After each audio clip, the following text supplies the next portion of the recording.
Hello दोस्तों, आप सभी का स्वागत है आपके अपने प्लेटफॉर्म फिजिक्स क्लासेस 01 पे। आज हम यूपी बोर्ड क्लास 12 का फिजिक्स का क्वेश्चन लेकर आए हैं, जो कि बोर्ड परीक्षा की दृष्टि से बहुत ही महत्वपूर्ण है।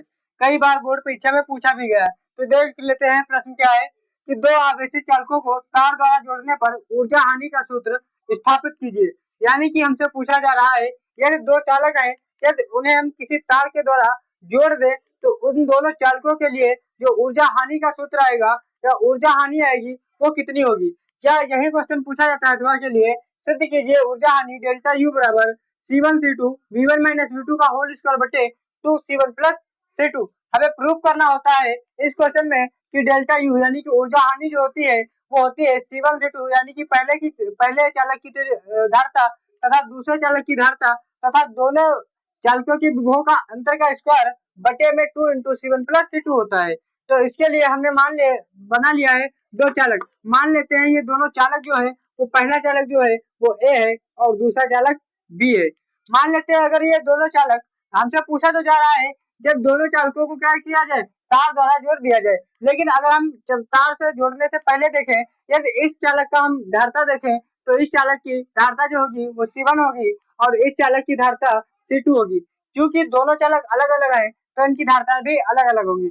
मान लेते हैं पहले चालक ए को यदि क्यू आवेश दिया जाए या Q1 आवेश दिया जाए, अगर इसको हम Q1 आवेश देते हैं तो इस पर जो विभव होगा वो V से 0 से क्या हो जाएगा, V हो जाएगा। यानी कि इसको जो विभव होगा वो V1 हो जाएगा। अगर इस पर कोई आवेश शिफ्ट नहीं था, इसकी धारता C1 थी, यदि इसको 0 से Q1 आवेश दे दिया जाए तो इसका जो विभव होगा वो 0 से V1 हो जाएगा। सेम ही अगर दूसरे चालक को अगर हम Q2 आवेश दे दें, यदि इसको हम Q2 आवेश दे दें तो इसका भी विभव अगर 0 से इसे हम Q2 आवेश दे रहे हैं तो इसका भी विभव क्या होगा, 0 से बढ़कर V2 हो जाएगा। तो इसके लिए जो विभव होगा वो होगा V2। मान लेते हैं कि दो चालक हैं ए और बी। पहले चालक की जो धारता है वो C1 है तथा दूसरे चालक की जो धारता है वो C2 है। ये कब है, जब चालकों को जोड़ा नहीं गया है। अगर हम पहले चालक को Q1 आवेश देते हैं यानी कि 0 से Q1 आवेश कर दें, यदि 0 से इसको हम Q1 कर दें तो इसके लिए जो विभव होगा वो 0 से क्या हो जाएगा, V1 हो जाएगा। अगर ये तो पहले चालक की बात हो गई। अगर हम दूसरे चालक की बात करें, यदि हम दूसरे चालक पर आवेश Q2 यानी कि 0 से क्या कर दें, Q2 कर दें तो इसका विभव 0 से बढ़कर क्या हो जा रहा है, V2 हो जा रहा है। यह बात तब है जब इन दोनों चालकों को जोड़ा नहीं गया है। अगर हम किसी विधि द्वारा किसी तार द्वारा इन दोनों चालकों को आपस में कनेक्ट कर दे यानी कि इन दोनों चालकों को आपस में जोड़ दे, यदि इन दोनों चालकों को आपस में हमने जोड़ दिया तो हम पाते हैं क्या पाएंगे हम कि इसका आवेश जो है और इसका आवेश जो है, इन दोनों आवेशों में जिसका आवेश ज्यादा होगा उसका आवेश दूसरे चालक पर चला जाएगा। यह काम तब तक होगा जब तक कि दोनों के विभव क्या हो जाए, समान ना हो जाए। यदि दोनों के विभव का सतह समान हो गया तो उस केस में इन दोनों पर आवेश भी समान होगा। तो अगर हम किसी दो चालकों को तार द्वारा आपस में जोड़ते हैं तो उनके जो आवेश होते हैं उनका प्रवाह तब तक होता है जब तक कि दोनों चालकों पर विभव का मान समान ना हो जाए। जैसे ही हमने इन दोनों चालकों को किसी तार द्वारा जोड़ दिया तो हुआ क्या, इन दोनों चालकों के लिए जो हमारा V आया, इन दोनों जो चालकों के लिए V आया वो आया V। यानी कि इन दोनों चालकों का जो उभयनिष्ठ विभव यानी कि V1 बराबर V2 बराबर V हो जाएगा। क्योंकि अगर हमने इन दोनों को जोड़ा है तो इनके आवेश का प्रवाह तब तक होगा जब तक इनका विभव बराबर ना हो जाए। अगर इसका भी विभव भी हो गया, इसका भी विभव भी हो गया, यानी कि दोनों चालकों पर विभव क्या होगा, बराबर होगा। तो इस केस में हम क्या कर सकते हैं, V1 बराबर V2 बराबर V। मान लें V1 और V2 क्या है, V के बराबर है, तो इन दोनों चालकों पे आवेश विभव कैसा होगा, समान होगा। तो यही चीज हमने लिखी है कि व्यंजक की स्थापना में मैंने लिखा माना दो चालक ए व बी, माना दो चालक ए और बी है जिनकी धारता क्या है, इसकी धारता C1 है और इसकी धारता C2 है। यानी कि ए की जो धारता है वो C1 है और बी की जो धारता है वो C2 है। जब इन्हें Q1 व Q2 आवेश दिया जाता है तो जब इसको हमने Q1 आवेश दिया तो इसका विभव क्या हो गया, V1 हो गया। जब इसे Q2 आवेश दिया तो इसका विभव V2 हो गया। वही लिखा कि जब इन्हें Q1 व Q2 आवेश दिया जाता है तो माना इनके विभव V1 व V2 हो जाते हैं। तो इनके विभव V1 व V2 हो जाते हैं। अतः Q1 हम लोग जानते हैं C बराबर क्या होता है, Q अपन V, Q अपन V होता है। अगर इधर से हम Q देखें तो C इंटू V होगा। अगर हम पहले चालक की बात करें, अगर हम पहले चालक की बात करें तो Q की जगह Q1 करेंगे, C की जगह C1 करेंगे और V की जगह V1 करेंगे। तो हमने लिखा अतः Q1 बराबर क्या होगा C1 इंटू V1 तथा Q2। अगर हम दूसरे चालक की बात करें तो इसका आवेश कितना है Q2 है, इसका विभव क्या है V2 है, इसकी धारता क्या है C2 है। तो यहाँ से Q2 बराबर क्या आएगा C2 into V2, C2 into V2। तो वही लिखा Q2 बराबर C2 इंटू V2। यदि दोनों चालकों को किसी तार द्वारा जोड़ दे तो आवेश ऊंचे विभव वाले चालक से नीचे विभव वाले चालक में आवेश प्रवाहित होने लगता है। यानी कि अगर इन दोनों चालकों को किसी तार द्वारा कनेक्ट किया जाता है, किसी तार द्वारा जोड़ा जाता है, तो इनके विभव क्या होंगे समान हो जाएंगे। तो वही लिखा कि चालक में आवेश तब तक प्रवाहित होता है जब तक कि दोनों के विभव समान ना हो जाए। यदि चालकों का उभयनिष्ठ विभव क्या है, चालकों का उभयनिष्ठ विभव V हो, यानी कि इन दोनों चालकों को जोड़ने के बाद इनका जो परिणामी विभव आ रहा है अगर V हो, तो हम लोग परिणामी विभव V कैसे लिख सकते हैं, V बराबर लिख सकते हैं कुल आवेश बटे कुल धारता। अभी परिणामी विभव यानी कि इन दोनों के विभव का अगर हम परिणामी ले तो क्या करेंगे कुल आवेश को जोड़ लें और उससे अगर कुल धारता से डिवाइड कर दें तो हमारा क्योंकि C बराबर क्या होता है Q अपॉन V होता है, तो यहाँ से V बराबर क्या निकलेगा V बराबर Q अपॉन C निकलेगा ना। तो अगर Q अपॉन C निकलेगा तो हमें अगर इन दोनों चालकों की बात करनी है तो अगर दोनों चालकों का विभव V है तो इसके लिए हमें कुल आवेश लेना पड़ेगा ना, पहले चालक पर आवेश और दूसरे चालक पर आवेश, उसका कुल आवेश बटे कुल धारता है, यानी कि दोनों चालकों की धारता लेनी पड़ेगी। तो इसीलिए मैंने कहा कि V बराबर जो होगा वो कुल आवेश बटे कुल धारता होगा। तो अगर इसको हम लिखें कुल आवेश हमारे पास क्या होगा Q1 प्लस Q2 बटे C1 प्लस C2।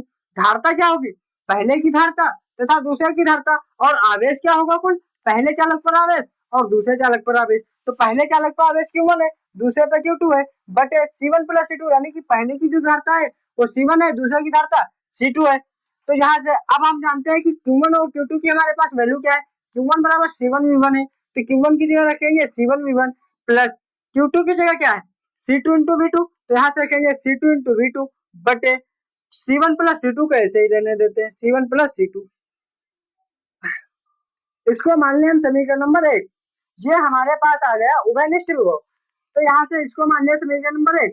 तो इसके बाद अगर हम देखें कि पहले चालक पर अगर जोड़ने से पहले इन दोनों को कनेक्ट करने से पहले अगर इसकी हम ऊर्जा देखें, जो इसके इस चालक की ऊर्जा होगी मान लेंगे ये U1 है और इस चालक के लिए जो ऊर्जा होगी वो U2 होगी। तो इसके लिए हम लिखेंगे कि दोनों चालकों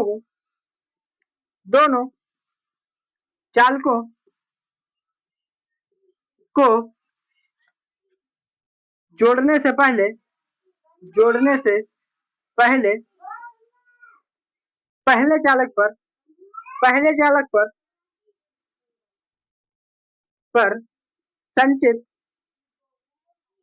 ऊर्जा U1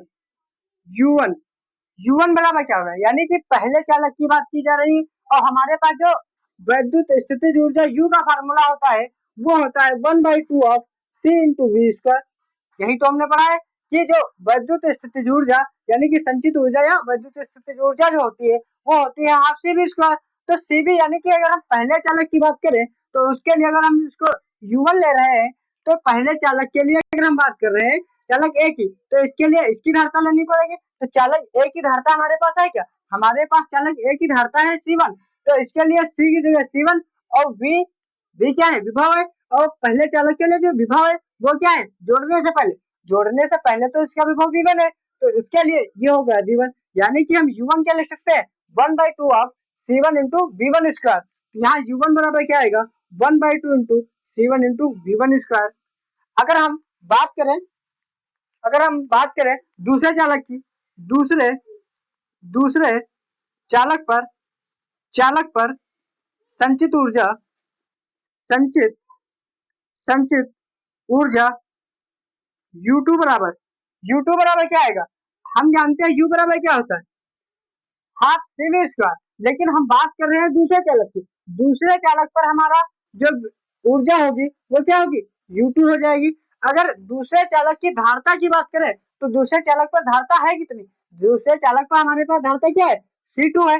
जोड़ने से पहले तो यहाँ हो गया C2। अगर हम दूसरे चालक पर विभव में चाहिए तो दूसरे चालक पर विभव क्या है? दूसरे चालक पर विभव हमारे पास क्या है? V2 है। तो इसके लिए यह हो जाएगा V2। तो हमारे पास U2 की वैल्यू क्या है? 1/2 of C2 into V2 square. यहाँ से आएगा 1/2 of C2 into V2 square. इसको मान लें समीकरण नंबर 2 और इसको मान लो 3। अच्छा, अब ये हमारे पास पहले चालक और दूसरे चालक पर ऊर्जा तो आ गई जोड़ने से पहले। अगर इन दोनों चालकों की हम कुल ऊर्जा जानना चाहे जोड़ने से पहले तो हम क्या करेंगे? कुल ऊर्जा के लिए क्या करते हैं? कुल ऊर्जा, इधर देखिए, कुल ऊर्जा, कुल ऊर्जा U बराबर, हम कभी ऊर्जा को जोड़ते हैं तो U बराबर क्या लिखेंगे? कुल ऊर्जा क्या होगी? पहले चालक की ऊर्जा, दूसरे चालक की ऊर्जा, अगर और चालक है तो तीसरे की ऊर्जा, चौथे की ऊर्जा, पांचवें की ऊर्जा, ऐसे जोड़ के हम बता सकते हैं कुल ऊर्जा क्या है। तो U बराबर हमारे पास क्या आएगा? U1 प्लस U2 आएगा।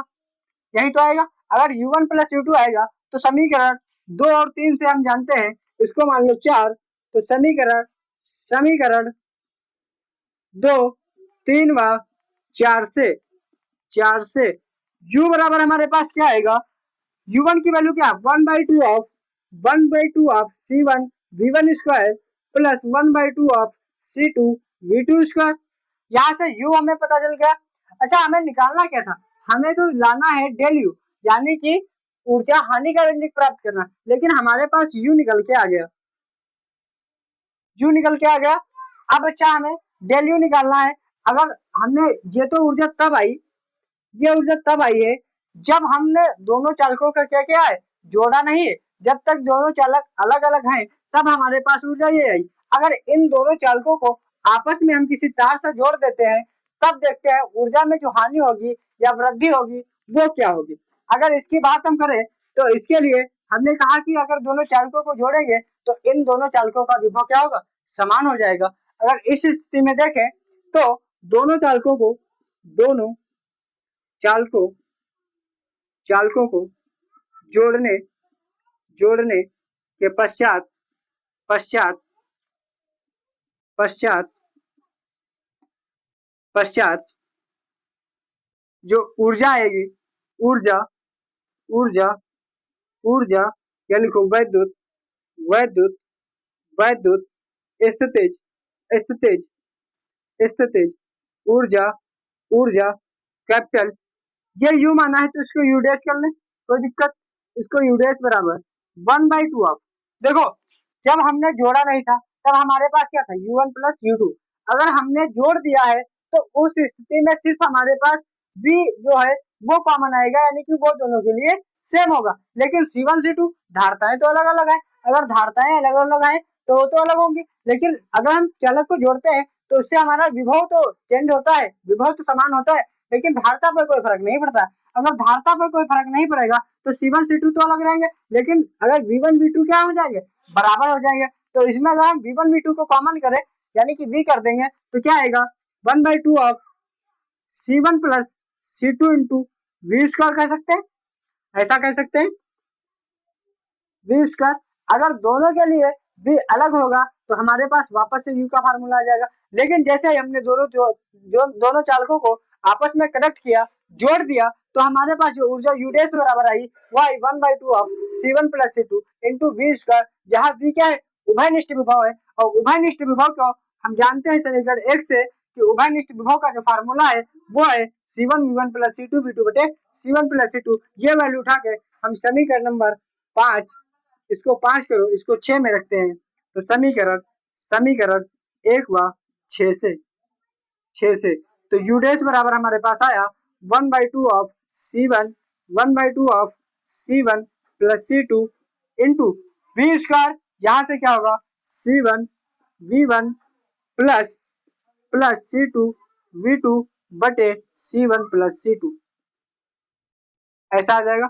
लेकिन इधर क्या है? स्क्वायर है, इस पूरे का स्क्वायर कर देते हैं। इसके बाद हम आगे करना चाहेंगे।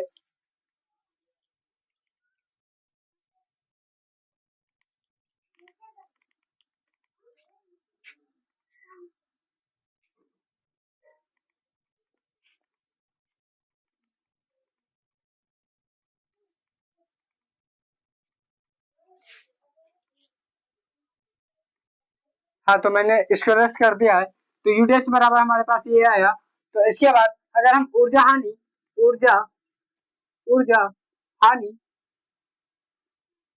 हानि डेल यू बराबर देखें तो क्या आएगा, यू माइनस यू डैश। यानी कि अगर ऊर्जा हानि की बात करेंगे तो दोनों चालकों की अलग अलग जो ऊर्जाएं थी, जो कुल ऊर्जा थी अलग अलग चालकों की, तथा जब जोड़ने के बाद जो ऊर्जा आई, अगर उन दोनों को हम माइनस कर दें, एक दूसरे से घटा दें, तो उसके बाद जो हमारे पास आएगा वो फाइनल आ जाएगा कि हमारे पास जो ऊर्जा हानि हुई है या वृद्धि हुई है वो क्या है। तो ऊर्जा हानि बराबर डेल यू बराबर यू माइनस यू डैश कर देते हैं। तो यू की वैल्यू हमारे पास समीकरण 5 में है 1/2 C1 V1 square plus 1/2 C2 V2 square minus minus इसके बाद हमारे पास क्या है, इसके बाद है 1/2 of C1 plus C2 into, इसका अगर स्क्वायर खोल दे तो होगा C1 V1 plus C2 V2 का होल स्क्वायर बटे C1 प्लस C2 का होल स्क्वायर। यहाँ से स्क्वायर से देखो ये इतना कैंसिल हो जाएगा, तो यहाँ पास 1/2 तो पूरे से कॉमन है, तो इसको कर देते हैं कॉमन। यहाँ से लिखते हैं 1/2 of C1 V1 square plus C2 V2 square minus minus minus minus minus, यहाँ देखिए C1 plus C1 into C2 C1 V1 plus C2 V2 इसका स्क्वायर है, तो A square plus B square, यानी कि इसको अगर हम A माने इसको B माने तो क्या खुलेगा C1 V1 का स्क्वायर, यानी कि A square plus B square plus 2AB 2 into C1 V1 into C2 V2, ऐसा हो जाएगा C1 V1 यानी कि A का स्क्वायर प्लस B का स्क्वायर प्लस 2AB, यानी कि 2A और B, यह हुआ ब्रैकेट क्लोज। इसके बाद नीचे है हमारे पास C1 प्लस C2। यहाँ तक कोई दिक्कत नहीं होनी चाहिए। अगर इसको हम इधर मल्टीप्लाई में भेजें तो हमारे पास जो आएगा वो आएगा 1/2 ऑफ, इसको इधर C1 की पहले गुणा करते हैं तो C1 square V1 square plus C1 और C2 तो C1 C2 V2 square plus, अब C2 की वैल्यू गुणा करते हैं तो C1 C2 V1 square plus C2 square into V2 square minus minus से अगर इस ब्रैकेट को खोले तो क्या होगा C1 V1 square plus C2 minus होगा ना, प्लस से minus minus C2 square V2 square minus 2 C1 V1 C2 V2 बटे टोटल के बटे में क्या आएगा C1 प्लस C2। तो यहाँ से देखिए इससे और इससे ये दोनों घट जाएंगे, तो हमारे पास जो आएगा वो आएगा 1/2 of 1/2 of C1 C2 V2 square plus C1 C2 V1 square minus 2 C1 V1 C2 V2 बटे बटे C1 प्लस C2। अच्छा ऊपर देखें, हम C1 C2 क्या करें कॉमन कर दें, क्योंकि C1 C2 यानी कि सब में है तो कॉमन भी हो सकता है। यहाँ से कॉमन करें तो आएगा 1/2 ऑफ C1 C2, ब्रैकेट में बचेगा V2 square plus V1 square minus 2 V1 V2 बटे बटे C1 प्लस C2। यहाँ तक कोई दिक्कत? अब देखिए V1 square plus V2 square minus 2 V1 V2, यानी क्या ये क्या बन जाएगा हमारे पास V1 माइनस V2 का होल स्क्वायर बन जाएगा, क्योंकि V1 माइनस V2 का होल स्क्वायर क्या आएगा V1 square plus V2 square minus 2 V1 V2, तो यही तो है हमारे पास। तो ये आएगा इसके बाद लिखते हैं, ये आएगा हमारे पास 1/2, यहाँ C1 C2 यानी कि 1/2 को ऐसे 2 लिखा जा सकता है, और C1 नीचे आएगा C1 प्लस C2 और इधर आएगा V1 माइनस V2 का whole square, V1 minus V2 का होल स्क्वायर। ये हमारे पास चल रहा था डेल यू के बराबर, तो हमारे पास डेल यू आया, यहाँ से डेल यू बराबर आया C1 C2 V1 minus V2 का होल स्क्वायर बटे बटे 2 इंटू C1 प्लस C2 तो हमें प्रूफ क्या करना था, सिद्ध कीजिए ऊर्जा हानि del U बराबर C1 C2 V1 minus V2 का whole square 2C1 plus C2। तो हमारे पास del U बराबर C1 C2 V1 minus V2 का whole square 2 into C1 plus C2, यानी कि जो हमें प्रूव करना था यहाँ से वही हमने लाकर प्रूव कर दिया। तो जब दो चालक जब अलग अलग होते हैं उनकी हमने ऊर्जा निकाली, उसके बाद उन दोनों चालकों को जोड़ दिया जिससे दोनों चालकों पर विभव क्या हुआ, समान हुआ। जैसे ही विभव समान हुआ, जब विभव समान हुआ तो उस चालक में हमने ऊर्जा देखी तो U डैश बराबर आया 1/2 ऑफ C1 C2, फिर V का स्क्वायर होगा और V का स्क्वायर जो कि उभयनिष्ठ विभव होगा। उभयनिष्ठ विभव हमारे पास होता है C1 V1 plus C2 V2 बटे C1 प्लस C2, तो इसका होल स्क्वायर कर दिया। फिर हमने देखा कि ऊर्जा हानि के लिए जो फार्मूला होता है वो होता है ऊर्जा हानि del U बराबर U माइनस U डैश, यानी कि चालकों को जोड़ने से पहले उसकी कुल ऊर्जा तथा चालकों को जोड़ने के बाद उसकी कुल ऊर्जा का अंतर जो होता है वह ऊर्जा हानि के बराबर होता है। तो इन दोनों को हमने किया तो उसके बाद हमारे पास जो फाइनल आंसर आया वो आया del U बराबर C1 C2 V1 minus V2 का होल स्क्वायर बटे 2C1 प्लस C2। उम्मीद है कि आप लोगों को यह क्वेश्चन अच्छे तरीके से समझ आया होगा। अब आप लोग स्क्रीनशॉट ले चुके होंगे। आज के लिए इतना ही, मिलते हैं अगले वीडियो में अगले टॉपिक के साथ। तब तक के लिए जय हिंद जय भारत।